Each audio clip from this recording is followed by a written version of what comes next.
Greetings and welcome once again to the Gaming Codex, the show where I try to explain to you all the various words and terms used to describe video games in the video games industry. And today's term is that of the Collector's Edition. What exactly would that be? Well, according to a general definition, the terms Special Edition, Limited Edition, and variants such as Deluxe Edition or Collector's Edition are used as marketing incentive for various kinds of products. Originally published products related to the arts such as books, prints, video games, or recording music and film, but now including clothing, cars, fine wine, and whiskey among other products. The Collector's Edition in terms of video games really started to take off during the 90s. Mostly because before that, there was a bit of a problem with actually simply publishing games. Because back in days of yore, not every game was being published by a giant company. A lot of them were being published by just simple individuals who would stick floppy disks in an envelope and send them to people that paid for them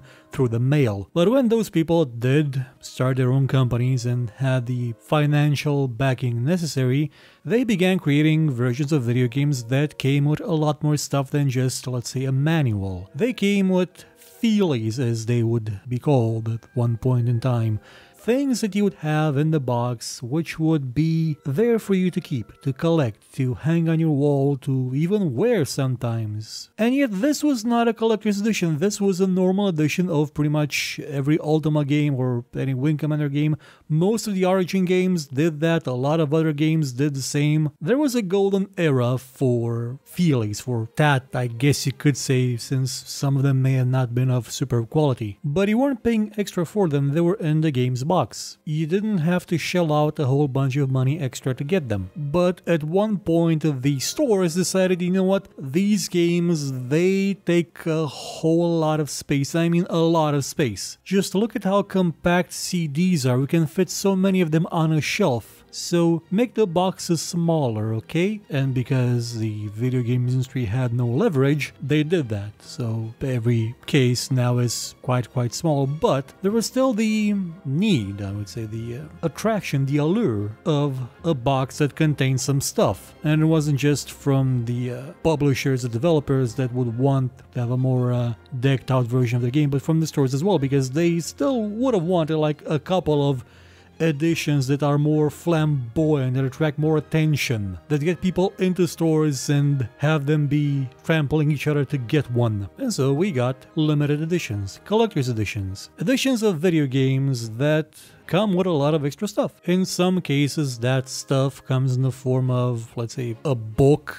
not just an instruction manual, but a more of a book type of affair that's packaged with the game like a guide, strategy guide even, a soundtrack, some figurines, some jewelry, maps, posters, stickers, some papercraft dolls of Geralt of Rivia and Triss Merigold. Though in the case of The Witcher 2, that was the standard edition of the game. There was no, well, there was a collector's edition that came with a bust of Geralt that tended to break quite easily. So when the third edition came, they made a statue that was a lot more robust. And wasn't a bust. A busted bust, if you will. Now, what is the popular definition? Well, that would be, you want how much money? Collector's editions tend to be expensive, though it mostly depends on the exact type of collector's edition. There are super duper exclusive ones that include statues, but the same game can also have a more of a deluxe edition which includes an art book. And some games will include an iconic hat that no one cares about because nobody even knows what it's from or why. And others may have collector's editions so varied, so vast that even their Wikipedia entry was deleted because it was so confusing. I'm of course referring to The Witcher 1, which, depending on where you bought it from, the country I mean, and the store and the time, there were around 7 of them, each containing different things, sometimes even a bag. And the more stuff is usually in one of these collector's editions, the more expensive it gets, some of them reaching ludicrous sums of money. One example being the Devil May Cry 5 collector's edition, which comes with a price tag of over $5,000. That is if you're getting the more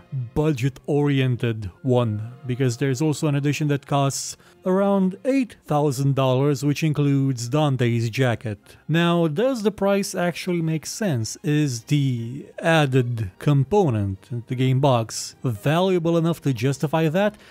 Most times no, because it's not really about getting something that is worth exactly that sum or probably more. It's more about getting the exclusivity. Because although you can absolutely make things like deluxe editions which include an art book or a soundtrack in technically limitless numbers, the cost of developing those are barely noticeable on top of making the actual game packaging. When it comes to something like a giant statue or a one-off unique garment, that is quite a bit more expensive because you have to tailor make those, even if it's not actual clothing. They have to set up a production line for those things. And setting up a production line is not cheap, especially a production line that is built for one specific game. Now, if the production line would be making those kind of statues non-stop for years, yeah, sure, the cost of setting it up would be kind of negligible, but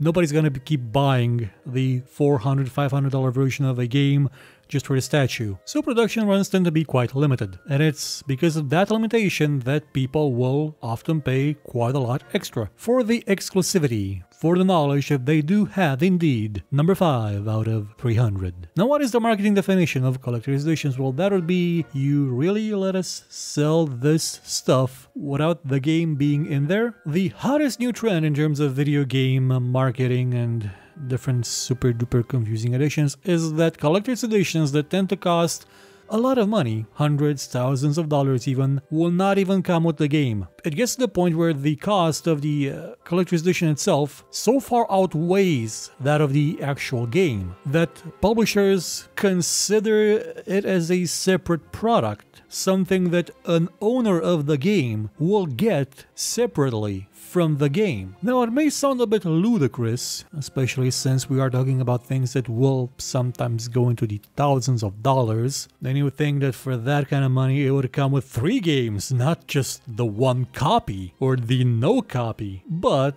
the rationale is that, let's say, the collector's edition may not always be intended for people to open it up because it's a collector's edition, and if there's a game in there and somebody wants to play the game, they're gonna open it and play the game. Whereas if it's sealed, if it's a giant statue of a metal dog completely sealed in the box, that thing may still have a value that goes up with time. It's a limited thing that few people will have, but they will buy it, and they will hope that one day they will be able to sell it for even more. It's something that really appeals to collectors and to companies that want to sell the same product twice. And of course, there's also the fact that some games do have so many collector's editions that you're gonna have to buy it about 2 or 3 times to actually get all the stuff. But that tends to be compounded a lot by pre-order bonuses, to which I will not get into. So closes another edition of the Gaming Codex. Come back next time for a brand new subject. Goodbye.